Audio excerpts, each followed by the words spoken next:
Stuff you got to know before you start hunting for that house. Yeah. Jason Christiansen, lone guy extraordinaire. Sometimes he wears a cape, but usually he doesn't. Yep. Mostly you wear that cape inside your house. Right. When I'm super angry. Yeah. I think that was a dad joke. Yes.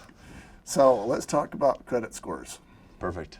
What do you know? What's Okay, this is something lately, actually, I've been getting a lot of questions on because people just don't understand it. This is what you need to know. So credit scores are information on how creditworthy you are or how badly investors want to lend you money. So the first thing you need to know is that they need to know you. A lot of people are like, I've never borrowed, I'm really good at repaying debt, I've paid cash for everything, I don't need whatever. That means you've got no score. It's just like a stranger coming up to you and saying, hey, let me borrow money. You can be like, nope, right? Uh-huh. But if I came up to you and was like, hey, can I borrow some money? Like, you've never really lent me money, but you know who I am, you'd be kind of good. But if I borrowed money from you all the time and I always paid you back with a good rate of return, sometime you might come to me and be like, hey, do you want to borrow some money because I need a quick buck? That same scenario is your credit score going up. Mm-hmm. So if I could just, like, lovingly force something into everybody's brain, get credit, use it. This doesn't mean you need to pay interest. There's stuff that's reported to the credit bureau. The account, like who's it with, when you opened it, when it was last reported, the amount they're willing to lend you, the amount you're borrowing, if you've made your payments on time, and what that payment is. So my phone is over there. In the back of it, I have one card. It's a rewards card. yeah, And the rewards is awesome, but yeah, I don't ever pay any interest on that. Right. And because I use that card that way, my credit score has been. yeah. I recommend people get at least 2. I recommend they don't get more than 4. Some people recommend more than that, but I say get 2. Pay them off in full every month. If you want to get really, really credit in NGE, never take the balance over 25% of the available. So if you got a $1,000 balance, never take it over $250. Now you can, or don't let it stay over there for very long. You can spend it, and what I do on my cards is throughout the month, I will pay down the balance.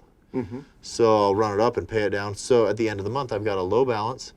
When they bill you, they also inform the credit bureaus where you're at, and that's kind of how it runs. So just before that billing cycle comes out, it does you really well if you can pay it down to 25% of the available, because what this says also is like, hey, Garth, can I borrow money? Can I borrow money? And you're like, yeah, I'll let you borrow $100. And I'm like, sweet, let me take it all. Can I have 105? And you're like, And I'm like, okay, I'll borrow 100. Can I borrow more money? And you're still like, no.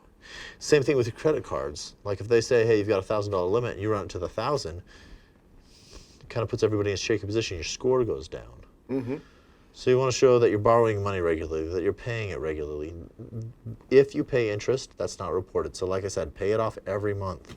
Because I love Dave Ramsey and what he says besides his credit card stuff. Yeah. Because yes, you can get a loan without a credit score. You can also get paper cuts and pour lemon juice in it.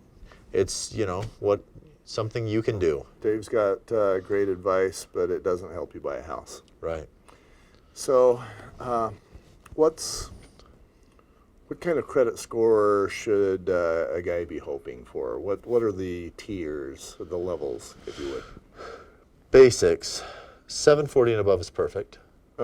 720 and above is pretty stinking good. 700 above is all right. 680, we can get you a loan. Below 680, how magical do you feel? Okay. So it's possible. We used to be able to go down to 600 just fine. 620 was pretty good. Below 600, you had to have a pretty good story. There are lenders that specialize in low credit, poor credit loans. But once again, you pay for risk, time, and money. So it's a big risk, and you'll be paying more. True. Somebody, and this was way back in the day, but somebody basically described that to me that it was basically a three-legged stool. There was your credit score, there was the amount of money that you make, and there was the amount of money that you have down. Now, back then, you could state how much money you make. Yeah. That was nice, especially for somebody like me that was in business for themselves. We don't do that anymore. Nope. So I've got to hand an IRS document to you that says, okay, Garth makes this much. Right. Right. What you report to the federal government on your federal taxes is what the government believes you make on a federally insured loan. Uh-huh. So that happens quite a bit. Like, well, I make more. I just write it all off. Well, you just told the people who back the money people that you don't make money. Right. So you don't. Difficult thing for self-employed guys. Yep.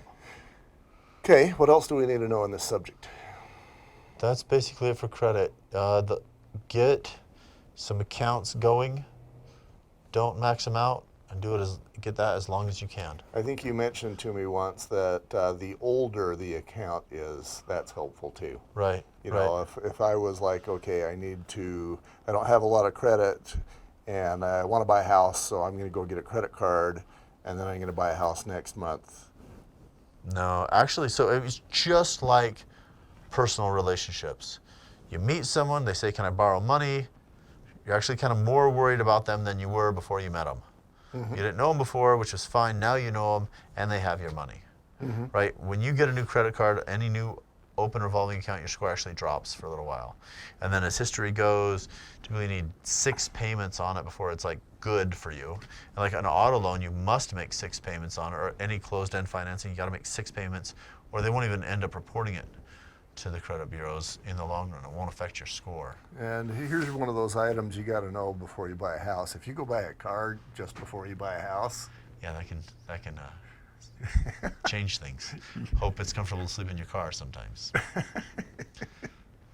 I see those memes on Facebook from realtors, like you know, they're just ready to sell a house and then they buy a car.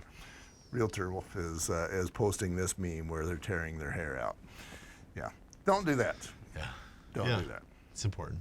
Okay,